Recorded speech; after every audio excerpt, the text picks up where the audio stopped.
Well, the New Orleans Sewage and Water Board is usually the favorite target of residents after big storms. But after Hurricane Ida, all eyes have been on Entergy and its total loss of power.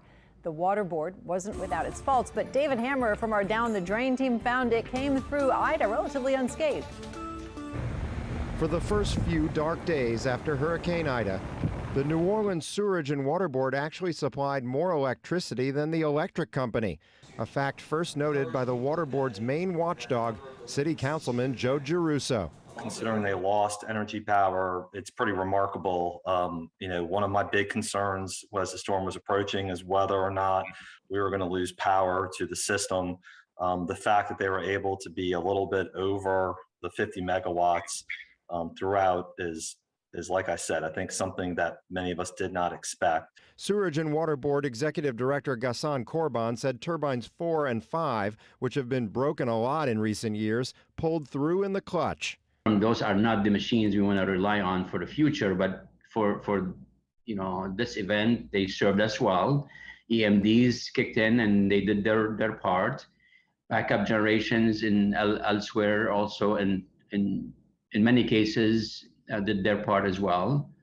There was a lot of prep work that took place, and we put people in the right places, and we were just all hands on deck. That meant New Orleans never lost drinking water pressure and never needed a boil water advisory, like Jefferson Parish and other areas did. It also meant the city's drainage pumps were able to clear most streets of water by the morning of August 30th. Except in sections of New Orleans East, where pump stations 15 and 18 had problems, and in a section of Lakeview, near pump station 12, where the only pump was already broken before Ida. I mean, I'm proud of how the utility overall performed, with the exception of, these localized issues here and there. I think we did perform very well. There's some debate about what caused the Lakeview flooding. Giarrusso and Korban both suspect it was not pump station 12, but some blockage in the drainage pipes or culverts.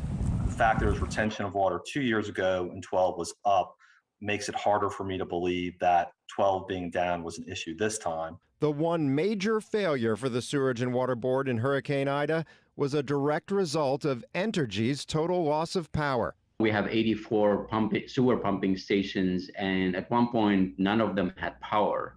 The way it is now, we do not have any backup power on any, so that's obviously something we'll have to look at and assess. Raw sewage flows through a series of lift stations to this treatment plant in the lower 9th Ward. Not only did it lose power during Hurricane Ida, it also flooded, forcing officials to dump raw sewage into the river and into Bayou Bienvenue.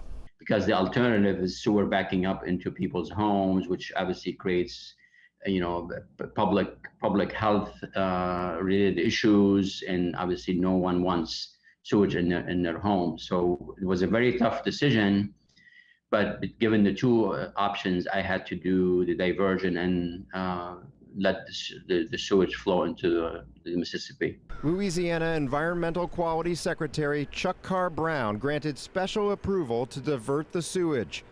The Sewage and Water Board also deployed 33 vacuum trucks to lift stations and sewer mains to unclog them. With backup generators at the treatment plant also damaged, crews had to keep diverting sewage into the river for more than a week after the storm. The agency just tweeted Thursday that treatment plant operations are normalizing. Ironically, the same loss of Entergy power that caused the sewer backups may have ultimately saved the city from a serious public health crisis by reducing usage. The fact that some people left the city, many people who stayed did not have power, so they could not run their washing machines and what have you. That certainly helped reduce the volume. A near miss for sure, but on balance, a better result from the Sewage and Water Board than many expected. David Hammer, Eyewitness News. And Councilman Giarrusso said he will be asking the Sewage and Water Board to answer questions about how its systems performed in Hurricane Ida during a City Council Public Works Committee hearing that is scheduled for September 30th.